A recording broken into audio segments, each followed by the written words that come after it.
எல்லாருக்கும் வணக்கங்க. இன்றைக்கி நெல்லிக்காய் சாதம் செஞ்சு பார்க்கலாங்க. நான் ஒரு ஆள் சாப்பிட்ற அளவுக்கு சாப்பாடு வடித்து எடுத்து வச்சுருக்கிறேன். அதுக்கு ஒரு 3 முழு நெல்லிக்காய் 3 நெல்லிக்காய் அரிஞ்சு வச்சுருக்குறேங்க.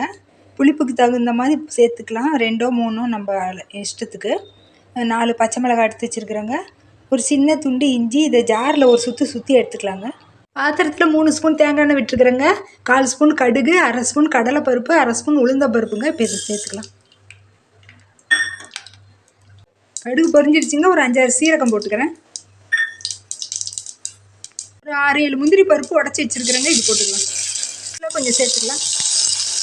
ஒரு சிட்டிகை பெருங்காயத்தூள், ஒரு கொஞ்சமாக மஞ்சத்தூள் போட்டுக்கலாங்க. அரைச்சி வச்சு விழுது போட்டுக்கலாம். ரொம்ப நைஸாக இல்லாமல் கொஞ்சம் குறப்பாக அரைச்சி எடுத்து வச்சுருக்குறேங்க. ஒரு ஸ்பூன் தண்ணியில் கல்லுப்பு கரைச்சி வச்சுருக்குறேங்க. இதை ஊற்றிக்கிறேன். இது ஒரு நிமிஷத்துக்கு பச்சை வாசம் போகிற அளவுக்கு வதங்கட்டுங்க.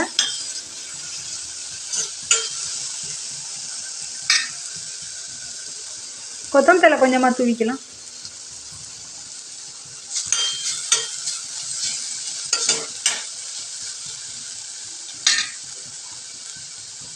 எடுத்து வச்ச சாப்பாடு போட்டுக்கலாங்க. நல்லா கிளறி விட்டுக்கலாம். நான் முந்திரி சேர்த்துருக்குறேங்க. அதுக்கு பதிலாக நீங்கள் கடலக்காய் கூட சேர்த்துக்கலாம். உடலுக்கு குளிர்ச்சியான நெல்லிக்காய் சாதம் தயார். நன்றிங்க.